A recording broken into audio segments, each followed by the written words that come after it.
안녕하십니까, 김영식 목사입니다. 오늘은 하나님의 형상에 대해서 생각해 보도록 하겠습니다.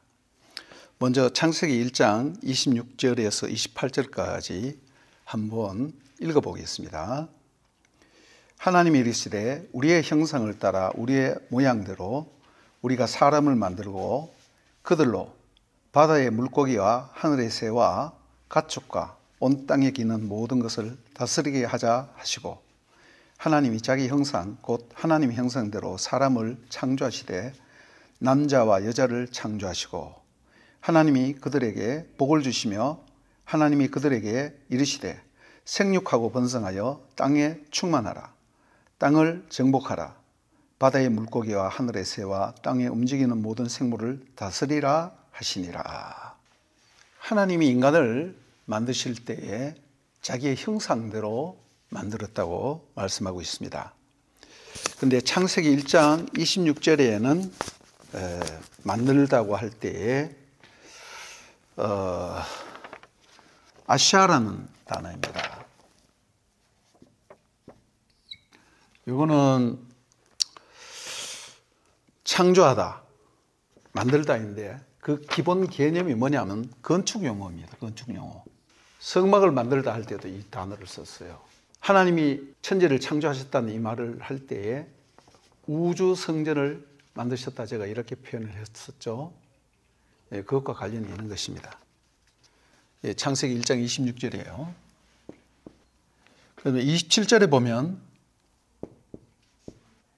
동일한 용어를 창조하다 이렇게 했어요. 하나님이 자기 형상 곧 하나님의 형상대로 사람을 창조하시되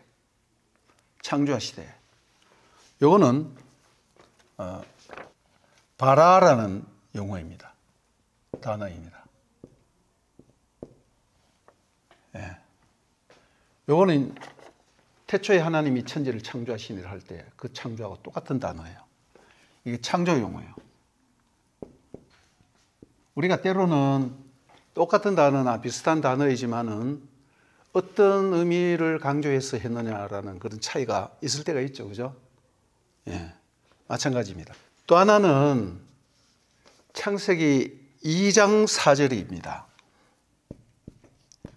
아직 창세기 1장도 제대로 하지 않았는데 창세기 2장 4절에 보면 이것이 천지가 창조될 때에 하늘과 땅의 내력이니. 여러분, 내력이 뭡니까?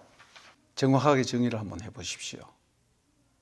저는 이 내력이란 말이 알 것 같기도 하고 뭔가 좀 막연합니다.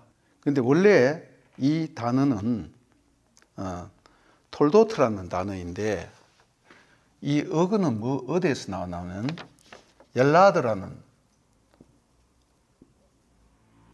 얄라드에서 톨도트라는 단어가 나왔습니다. 이게 이제 내력이라고 해놨는데, 이 얄라드는 무슨 뜻이냐면 아기를 낳다 할 때 낳는 거예요. 아이를 낳다 할 때 낳는 동사입니다.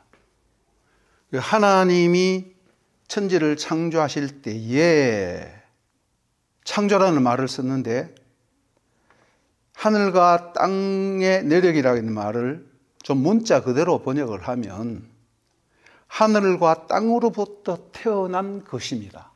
여러분, 아이는 어떻게 태어납니까? 남자와 여자가 결혼을 해서 잠자리를 같이 하면 아이를 낳죠. 그 결과가 바로 이 내력이라는 단어예요. 그래서 이 내력이라는 것은 살상 족보 혹은 후손, 계보 이런 식으로 번역되어 있는데, 창세기에 10번 나옵니다. 이걸 통해서 창세기의 단락 구분이 되는 거예요. 창세기를 이렇게 10번으로 단락을 짓습니다. 나중에 전체적으로 제가 한번 훑어보도록 하겠습니다. 그리고 설명을 드리죠. 오늘은 이 톨도트라는 원래 톨레도트, 옛날에는 톨레도트라고 이렇게 발음을 했어요. 근데 현대 히브리어는 보면 톨도트라고 이렇게 발음을 하더라고요.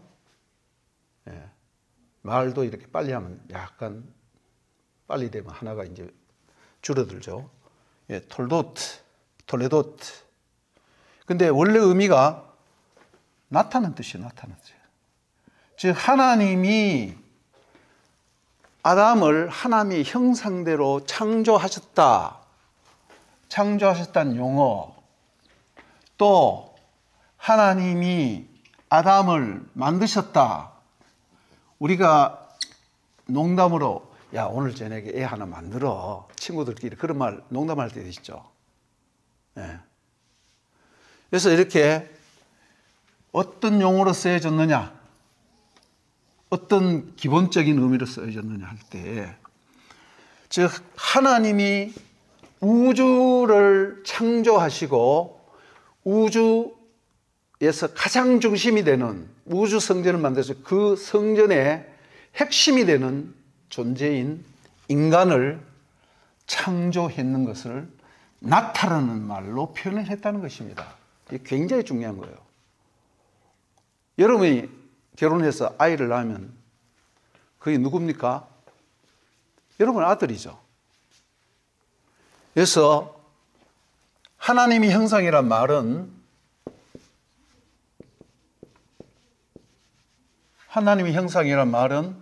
바로 아들이란 뜻이 있는 거예요. 이 굉장히 중요한 내용입니다. 많은 사람들이 이런 거에 대해서 정확하고 바로 알지 못하고 적당히 넘어가요.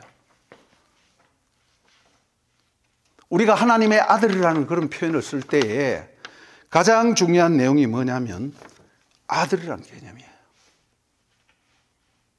아들은 아버지를 닮았죠.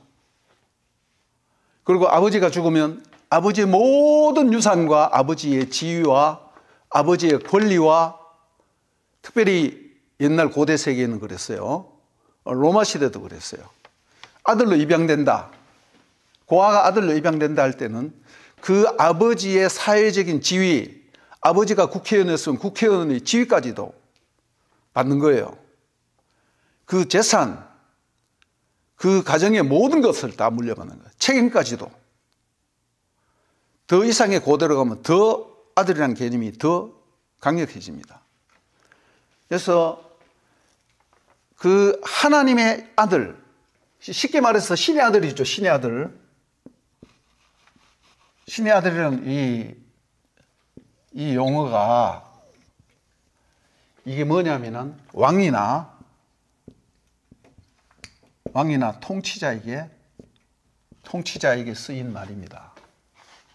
왕이나 통치자들이 자기를 높이려고, 백성들을 복종하게 하려고 자기를 신성시하는 거야. 그래서 나는 신의 아들이다 이렇게 나오는 거예요. 이것이 고대 사회의 통치자들이 무지몽매한 백성들을 다스리는 한 가지 방법이었어요. 이 독재자들의 방법이죠. 그래서 그 고대 통치자들은 자기가 다스리는 어떤 영역에 말이죠. 이름한 어떤 큰 영역이 있다면 가장 중요한 것을 중앙에 자기 궁전과 신전을 만들어 놔놓고 거기 자기가 딱 앉아 있는 거예요. 근데 자기가 이쪽으로는 변방으로 못 가잖아요. 통치 영역은 있지만은 뭐 곳곳에 중요한 곳에 뭐를 만드느냐 하면 신상을 하나 만들어 놓는단 말이에요. 동상을 만들어 놔요. 동상을. 고대인의 사고방식은 뭐냐 하면 그 동상이 그 사람과 그 인격과 일치한다고 생각했어요. 요즘 우리가 세종로에 있는 이순신 장군 동상이나 그 세종대왕 동상을 보면서 그 세종대왕이라고 생각합니까? 아니죠. 저건 세종대왕의 동상이야. 이순신 장군이 아니고 이순신 장군 동상이야. 그런데 지금도 북한에서는 뭡니까? 평양 그 만수대 가장 큰 그 요지 그 언덕에 김부자의 그 동상을 크다하게 만들어 놔놓고 북한 사람들한테 물어보세요. 결혼하고 난 뒤 어디에 제일 먼저 가느냐? 김일성 동상 앞에 가서 어버이 수령님, 우리가 어버이 수령님의 은혜로 말미암아 결혼해서 이렇게 잘 다녀왔습니다. 보고하는 거예요. 북한 사람들에게는 아직까지 그게 세뇌가 되어 있단 말이에요. 그래서 당시 하나님의 형상이라는 그 뜻은 왕이나 통치자가 자신을 신의 아들로서 신격화시켜서 쓰는 말이었고, 그들이 자기의 통치 영역에 자신과 같은 동상을 세워서 그 백성들로 하여금 동상을 자기와 동일시해서 그렇게 하는 거예요. 때로는 동전이나 이런 주조 같은데 왕의 형상을 만들기도 해요. 예, 그건 여러분 잘 알죠. 예. 우리의 형상대로 우리의 모양으로 사람을 만들자 그러는데, 이 형상이라는 단어를 또 설명을 좀 해야겠습니다. 그러기 위해서 좀 지어야겠네요. 형상이라 할 때 단어는 이 젤렘이란 말인데, 그 어근이 뭐냐 하면 그 어근이 젤이에요. 요거는 그림자라는 뜻입니다. 그림자라는 그 뜻 속에 뭐가 있습니까? 그림자는, 저의 그림자는 저하고 같죠. 그런 의미가 거기에 포함되어 있는 거예요. 그래서 형상, 이미지, 영상, 지금 영상인데 여러분 복사하죠. 복사. 도장 찍죠. 도장 찍으면 도장 그 새기는 그대로 글자가 딱 찍히잖아요. 좀 더 쉬운 말로 붕어빵. 그런 의미가 바로 형상이라는 의미입니다. 모양이라는 것은 이 데모트란 말인데, 어원이 뭐냐 하면 다마예요. 다마. 여러분 외우기도 좋습니다. 다마는 쉽게 말해서 닮았다는 뜻이에요. 네. 닮았다. 닮았다고 다마입니다. 그래서 라이크니스, 영어로 말하면 라이크니스. 예. 요거는 이미지가 되겠죠? 그런 의미가 여기에 있습니다. 그래서 아들은 누가 닮아요? 누굴 닮아요? 나중에 가면 아버지 닮는다고. 시골 가면 말이죠. 너 누집 아들이야 그러는데 누집 아들 물어볼 필요 없어요. 얼굴만 봐도 알아요. 5장 1절에서 3절을 한번 보면 이런 말씀이 있습니다. 이것은 아담의 계보를 적은 책이다. 이 계보란 말도 톨레도트 혹은 톨도트란 말입니다. 두 번째 나오는 계보라는 의미예요. 2장 4절에 첫 번째 나오고 두 번째 나오는 것입니다. 하나님이 사람을 창조하실 때에 하나님의 모양대로 지으시되 남자와 여자를 창조하셨고, 창조되던 날에 하나님이 그에게 복을 주시고 이름을 사람이라 일컬었고, 그 다음 3절 아담은 130세에 자기 모양 곧 자기 형상과 같은 아들을 낳아 이름을 셋이라 했다. 여기는 순서만 바뀌었어요. 첼렌과 데무트라는 말에 순서만 바뀌었어. 순서만. 예. 그러니까 이 두 말은 비슷한 말로서 상호 교호적으로 쓰여질 수 있다는 그런 뜻이에요. 그 말이라는 것이죠. 똑같은 말을, 비슷한 말을 반복해서 강조하는 것입니다. 예. 비슷한 말을 반복해서 강조해도 큰 무리가 없습니다. 그 다음 다스리다는 말이 있는데, 어려운 히브리어를 다 쓸 수는 없고 여러분들 써보면 또 지겨울 테니까, 이거는 잘 관리하다. 그 다음 정복하다는 말이 있는데, 이거는 룰 오버. 이것도 잘 가꾸고 다스리다. 이 정복하다는 말이 어감이 좀 그렇죠, 그죠? 그래서 제국주의 시대에 서양 사람들이 정복을 해야 되는 거예요. 근데 어떤 문화에서 이게 나오느냐 하면 고대 사람들은 말이죠. 땅이나 자연을 굉장히 두려워했어요.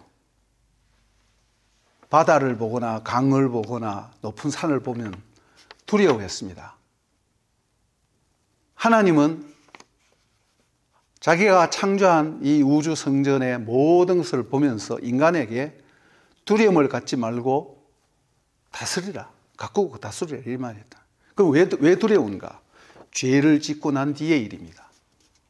죄를 짓고 난 뒤의 일이란 말입니다. 종합을 하면 인간은 가짜 신인 바로의 노예로 다스림을 받는 노예 생활하는 존재가 아니라 가짜 신인 신전을 짓고 신의 신전을 짓고 그 신전에 노예 생활을 하는 존재가 아니라 온 우주 만물을 창조하신 창조주 하나님, 여호와 하나님의 아들로서 그 형상을 닮은 아들로서 하나님의 창조 세계를 다스리고 하나님의 우주 성전의 제사장으로서 살아 움직이는 바로가 만들어내는 신상이나 여러분들 부처나 돌이나 이런 거 뭐예요? 나무나 돌로 만들었죠. 호흡하지 못한단 말입니다. 그러나 하나님은 살아계시기 때문에 자기의 형상을 살아계신 아들로 형상으로 창조하셨는 거예요. 그것이 저와 여러분이라는 것입니다. 인간이라는 것입니다. 그래서 우리는 왜 우리가 부처를 섬기지 말아야 되느냐, 절하지 말아야 되느냐, 왜 동상에 팔공산에 가서 팔공산 무슨 대불에 가서 절하지 말아야 되느냐. 그들이 우리의 다스림을 받아야 되는데 우리가 지금 거꾸로 하고 있다는 것입니다. 그래서 참 형상인 하나님의 아들로서 하나님을 예배하고 예배에 대해서는 다음 시간에 또 더 자세히 왜 그런가라는 것을 가르쳐 드리겠습니다.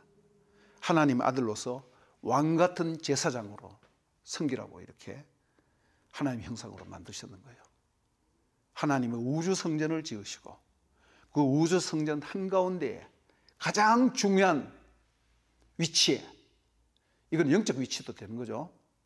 거기에 자기 아들을, 자기를 닮은 자기 아들을 낳아서 창조하셔서 거기서 하나님을 경배하고 하나님을 대신해서 다스리라고 말씀하신 것입니다.